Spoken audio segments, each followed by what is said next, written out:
America इस वक्त शदीद डर में है कि ईरान के ऊपर अगर कोई भी अटैक होता है तो किस तरीके का जवाब आएगा ये अमेरिका को पता है। अवाम शदीद गुस्से में, कल इन्होंने बाल के पुतले जलाए, ट्रम्प के पुतले चलाए, नेतन्याहू के पुतले चलाए, और अवाम तो किसी भी तरीके से यहाँ पे सरेंडर करने को तैयार नहीं है। अगर फुलझड़ी भी वहां से आती है अमेरिका के कैरियर की तरफ से तो ईरान फुल स्केल वॉर की तरफ जाएगा। ट्रम्प को नेतन्याहू ने बोला हुआ था कि भाई आप जरा बेड़ी बेड़ा भेजें और देखिएगा ईरानी तो सरेंडर कर देंगे। 5,000 के करीब बैलिस्टिक मिसाइल्स तो ईरान के लिए कोई बात ही नहीं मेंटेन करना, क्योंकि पूरे पूरे मिसाइल्स के शहर हैं यहाँ पे, अंडरग्राउंड सिटीज बनाई हुई है जहाँ पे मिसाइल स्टोर हुई हुई। पूरी कौम जब 12 दिन बंकर में रहेगी तो जाहिर है वो तो डरेंगे ना। आईडीएफ का हेडक्वार्टर ईरान ने मारा, वाइजमैन इंस्टीट्यूट मारा, नेगेव डेजर्ट के अंदर जो इनका डिमोना की फैसिलिटी है उसको टारगेट किया, हाइफा और एलियात के ऊपर इन्होंने मिसाइल्स दागी, ऑयल रिफाइनरीज को तबाह किया। इसराइल में एक आवाम जो है वो नहीं चाहती कि अटैक करे, लेकिन इसराइल की जो लॉबी है, जो एडल्सन है और जो एपैक है, वो बड़ी तेजी से और शिद्दत के साथ काम कर रहे हैं अटैक करवाने पे। आपने एप्स्टीन फाइल्स भी देखी, आपने साथ साथ इसराइल के साथ डील्स होती हुई देखी नेगोशिएशंस के पीरियड के दौरान। तो जाहिर सी बात है, सारी बातें इस चीज के ऊपर डिपेंड करती है कि कितना लेवरेज है इसराइल के पास कि वो ट्रंप को कंट्रोल कर सकता है इस फैसले को लेने में, जबकि अमेरिका की आवाम नहीं चाहती। अमेरिका का पूरा कंट्रोल फॉरेन पॉलिसी का इसराइल के हाथ। ईरान और रशिया और चाइना के ताल्लुकात अच्छे हैं, कुछ इक्विपमेंट आया है चाइना और रशिया की तरफ से। वो वक्त ही बताएगा कि ईरान के डिफेंसिव कैपेबिलिटीज क्या है और ईरान की जवाबी कार्रवाई किस तरीके की हो सकती है। बिस्मिल्लाहिर्रहमानिर्रहीम, अस्सलाम वालेकुम नाज़रीन। अनफोल्ड पाकिस्तान में आप सबको खुश आमदीद कहते हैं। ईरान के ऊपर कभी हमला करने की बात की जाती है, कभी उस फैसले को मौखर कर दिया जाता है। ईरान और अमेरिका के दरमियान हमें कभी माहौल बड़ा गर्म दिखाई देता है और कभी माहौल ठंडा हो जाता है। ईरान पर हमला करने से आखिर डर क्यों रहा है अमेरिका? कभी धमकियां दी जाती हैं, कभी कहा जाता है हम हमला नहीं करना चाहते, मुज़ाकरात करना चाहते हैं। तो ये जो एक फ़ायर और ये जो एक चिंगारी है, इसकी बुनियादी वजूहात क्या है? ईरान की तैयारियां कैसी है? और बहुत से सवाल जो कि हमारे जहनों में जन्म लेते हैं, उन तमाम तर सवालों का जवाब लेने के लिए आज हमारे साथ ईरान के ही एक सहाफ़ी और वकील तेहरान में जो इस वक्त मौजूद हैं, तज्ज़ियाकार भी हैं, बड़े जो है माहिर बैनुल-अक़वामी उमूर भी हैं और ईरानी मामलात को बड़े करीब से चूँकि देख रहे हैं और ईरानी अवाम के सेंटिमेंट्स को भी बड़े करीब से देख रहे हैं, वहाँ पर मौजूद हैं मोहम्मद जॉन हुसैन। अस्सलाम वालेकुम और बहुत शुक्रिया सर कीमती वक्त का आपके। बहुत बहुत शुक्रिया, वालेकुम सलाम। मुझे बुलाने के लिए थैंक यू आपको फर्स्ट ऑफ ऑल। जज़ाकल्लाह sir, thank you so much. मुझे ये बताइएगा कि अभी ईरान के अंदर अवाम के क्या सेंटिमेंट्स हैं? वो जो एक जनून हमें देखने को मिल रहा था कि अगर एक गोली भी चलाई गई तो उसे ऐलान जंग तस्वुर किया जाएगा, क्या अभी भी वैसे ही सेंटिमेंट्स है ईरान की अवाम में? जी, आवाम के जज्बात तो आपको बीसतो दो बहमन जो कल नजर आया है पूरे ईरान के अंदर, आई वुड से 25 मिलियन के करीब पार्टिसिपेशन पूरे ईरान में रही है इंडिपेंडेंस डे को सेलिब्रेट करने के लिए, इनकलाब इस्लामी की आज़ादी को सेलिब्रेट करने के लिए। और आवाम शदीद गुस्से में, कल इन्होंने बाल के पुतले जलाए, ट्रम्प के पुतले चलाए, नेतन्याहू के पुतले चलाए, और आवाम तो किसी भी तरीके से यहाँ पे सरेंडर करने को तैयार नहीं है, ना ही किसी भी बात पे, अमेरिका की बात पे भरोसा करने के लिए तैयार है। और अभी भी वही स्टांस है कि एक अगर फुलझड़ी भी वहां से आती है अमेरिका के कैरियर की तरफ से तो ईरान फुल स्केल वॉर की तरफ जाएगा। इसके अलावा कोई चॉइस नहीं है ईरान के पास। अच्छा, ईरानी सुप्रीम लीडर की जानिब से भी पैगाम जारी किया जाता है। अली शमखानी भी कहते हैं कि हम बिल्कुल तैयार हैं और अगर एक भी गोली चली तो इसको ऐलान जंग तस्वुर किया जाएगा। तो ईरान ने अपनी प्रिपरेशंस भी ठीक रखी हुई है काफ़ी हद तक। देखिए, प्रेपरेशंस के अंदर बहुत सारी चीजें आती हैं। ईरान की ballistic missile program highly sophisticated ballistic missile program है। 2000 का एस्टिमेट, ये बिल्कुल कंजर्वेटिव एस्टिमेट है जो 2000 मिसाइल्स का लगाया हुआ है। 5,000 के करीब बैलिस्टिक मिसाइल्स तो ईरान के लिए कोई बात ही नहीं मेंटेन करना, क्योंकि पूरे पूरे मिसाइल्स के शहर हैं यहाँ पे, अंडरग्राउंड सिटीज बनाई हुई है जहाँ पे मिसाइल स्टोर हुई हुई है। यहाँ पे अगर मिसाइल टेक्नोलॉजी की बात करें तो ये जो नई जनरेशन की फोर्थ जनरेशन मिसाइल्स जो इन्होंने खुर्रम शहर 4 फॉर एग्जांपल कुछ दिनों पहले लॉन्च की, और उससे पहले फतह 2 मिसाइल जो है, अब ये इन मिसाइलों की स्पीड इतनी है कि मार्क 15 की स्पीड पे ये चलती हैं, यानी कि 1 सेकंड के अंदर 5 किलोमीटर तय करने वाली ये मिसाइल्स हैं। और ये मिसाइल्स के अंदर टेक्नोलॉजी ऐसी है कि इनको मनूवर किया जा सकता है मिड एयर। तो मिसाइल्स एक जगह पे हैं, दूसरी जगह पे ड्रोन्स है। ईरान का ड्रोन प्रोग्राम भी बहुत सोफिस्टिकेटेड है।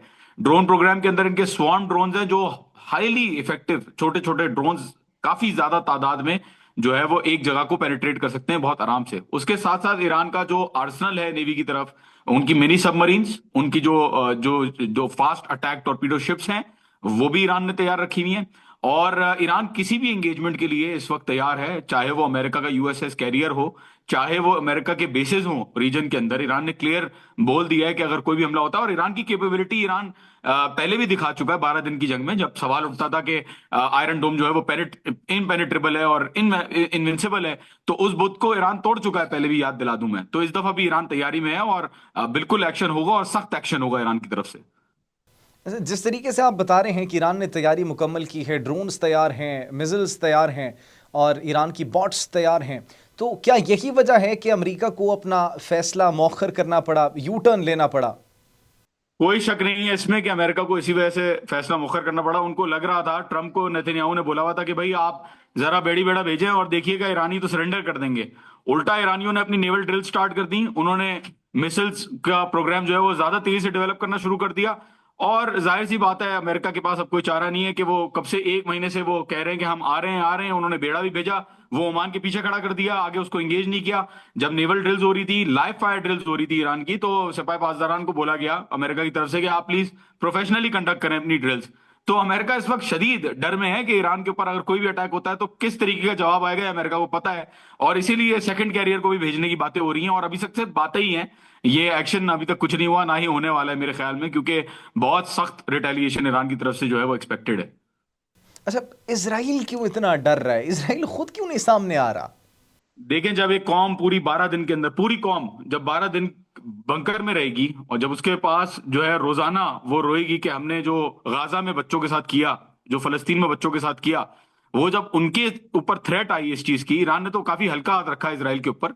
जब उनके ऊपर थ्रेट आएगी तो जाहिर है वो तो डरेंगे ना। आईडीएफ का हेडक्वार्टर ईरान ने मारा, वाइजमैन इंस्टीट्यूट मारा, नेगेव डेजर्ट के अंदर जो इनका डिमोना की फैसिलिटी है उसको टारगेट किया, हाइफा और एलियात के ऊपर इन्होंने मिसाइल्स दागी, ऑयल रिफाइनरीज को तबाह किया।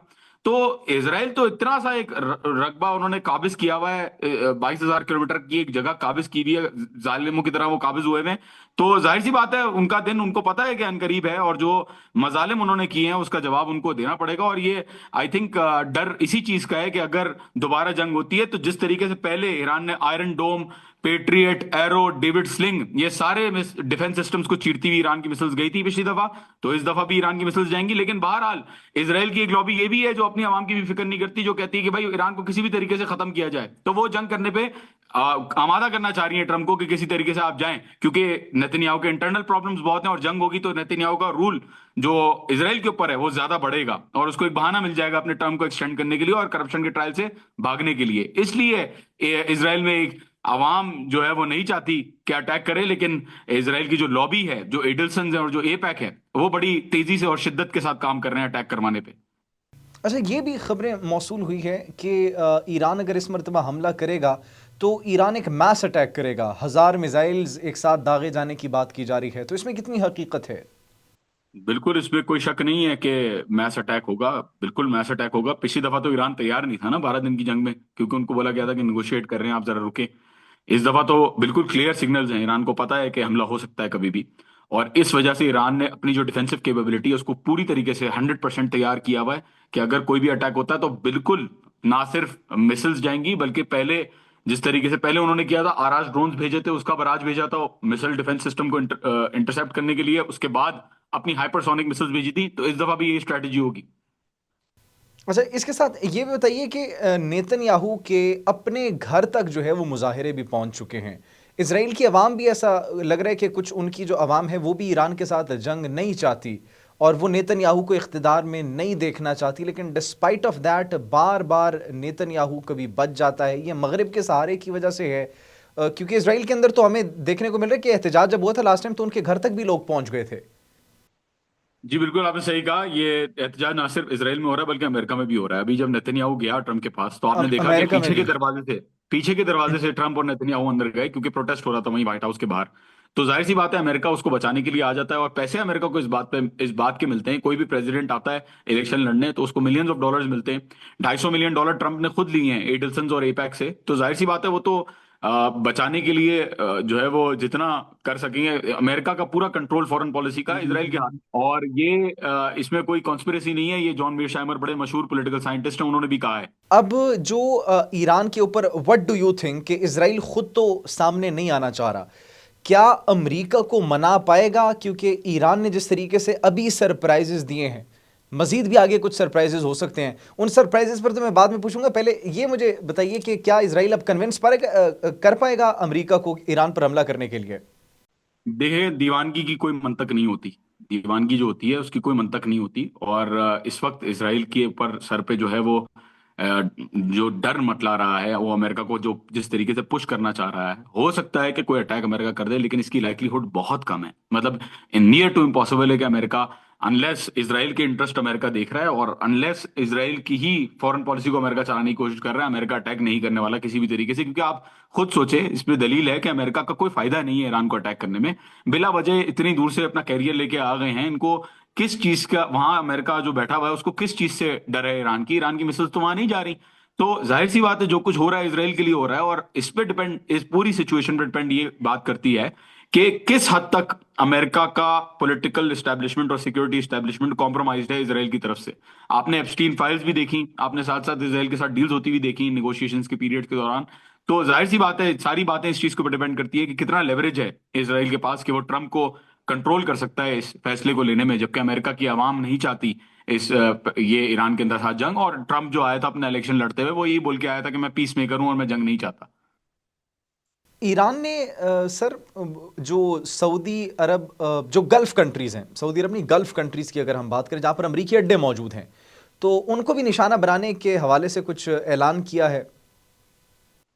जी बिल्कुल, ऐलान किया है। देखें, गल्फ कंट्रीज पहले इस्तेमाल हो चुकी हैं। अमेरिका के जो बेसिस हैं इन मुल्कों के अंदर, एन अल असद है, अल उदैद है, प्रिंस सुल्तान है, ये जितने भी बेसिस हैं गल्फ कंट्रीज के अंदर, यही इस्तेमाल हुए थे ना पिछले 12 दिन के जंग के दौरान। और जो ईरानी मिसाइलें जा रही थी इसराइल की तरफ, उन मिसाइल्स को बीच में कौन रोकने की कोशिश कर रहा था? यही तो गल्फ कंट्रीज के एयर स्पेसेस थे ना, जिनके बीच में उनको रोका जा रहा था या उनको कोशिश की जा रही थी रोकने की। और अमेरिका के खिलाफ जो लॉन्च हुए अटैक्स, जो रिफ्यूलिंग हुई है सारी, वो उन्हीं बेसिस के थ्रू हुई है। तो जाहिर सी बात है, इन मुल्कों को, क्योंकि वो पार्टिसिपेट कर रहे हैं ईरान के हमले के अंदर, शुक्र है खुदा का कि उन्होंने पहले बोल दिया कि हम अब इस दफा नहीं करेंगे। लेकिन अगर पार्टिसिपेट करेगा कोई मुल्क, तो ईरान का राइट बनता है, यूनाइटेड नेशंस चार्टर उसको राइट देता है कि वो सेल्फ डिफेंस के अंदर एक्ट करे।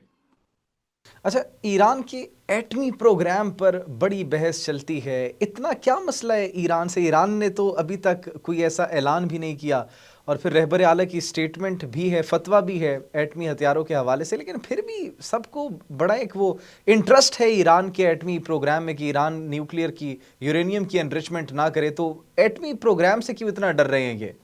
एटमी प्रोग्राम की जो आपने बात की, ये सारा बहाना है। अमेरिका को पता है कि ईरान न्यूक्लियर वेपन्स नहीं बना रहा। आईएई के प्रोटोकॉल्स को फॉलो किया है ईरान ने। न्यूक्लियर नॉन प्रोलिफरेशन ट्रीटी का मेंबर है ईरान। ईरान शुरू से जेसीपीओ अग्रीमेंट करके बैठा हुआ था इन मुल्कों के साथ। और विड्रॉ किसने किया? विड्रॉ तो यूनाइटेड स्टेट्स ने ही किया ना। इन सारे मुल्कों को पता है कि ईरान न्यूक्लियर वेपन नहीं बनाएगा, और बनाना चाहता तो ईरान के लिए कोई मसला ही नहीं है न्यूक्लियर वेपन बनाना। बहुत टाइम से इनका न्यूक्लियर प्रोग्राम चल रहा है और बड़ा effectively one of the top nuclear programs in the world है। तो ये सारा बहाने हैं कि न्यूक्लियर वेपन बना रहा है ईरान, और ईरान को न्यूक्लियर वेपन बनाने की जरूरत भी नहीं है। अभी तक जो डेटरेंस वो रखे हुए हैं वो बगैर न्यूक्लियर वेपन के हैं। तो सोचें अगर न्यूक्लियर वेपन बनाएगा तो क्या हाल होगा। आखिर में बस एक सवाल आपसे करेंगे। चाइना और रशिया की जानिब से बड़े कार्गो प्लेन्स भी हम देख रहे हैं तेहरान में लैंड हो रहे हैं, तो उसकी क्या हकीकत है? मिलिट्री कार्गो प्लेन्स, कोई और भी प्लानिंग हो रही है? मजीद हथियार आ रहे हैं? ये क्या माजरा है? ईरान और रशिया और चाइना के ताल्लुकात अच्छे हैं। और बिल्कुल कुछ इक्विपमेंट आया है चाइना और रशिया की तरफ से। वो वक्त ही बताएगा कि ईरान के डिफेंसिव कैपेबिलिटीज क्या है और ईरान की जवाबी कार्रवाई किस तरीके की हो सकती है। तो लेट्स वेट एंड वॉच, देखते हैं इसको कि क्या क्या रंग लाती हैं चीजें बाद में।